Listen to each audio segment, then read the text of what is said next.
Today in this video we'll learn how to create a long line in MS Word program. There are two easy steps for creating a long line.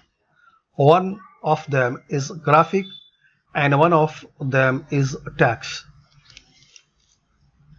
So firstly open any blank document or existing document where you want to create a long line. So first method, press shift key and underscore key. Like this, you can create a long line.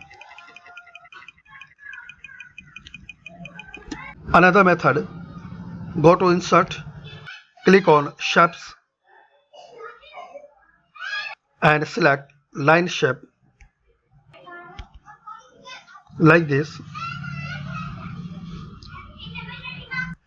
And if you want to extract a long line, so like this, click on insert, shapes, select line shape and press shift key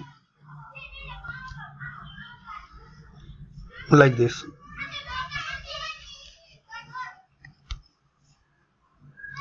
So there are two easy methods for creating long line in MS Word Office program. I hope you like this video.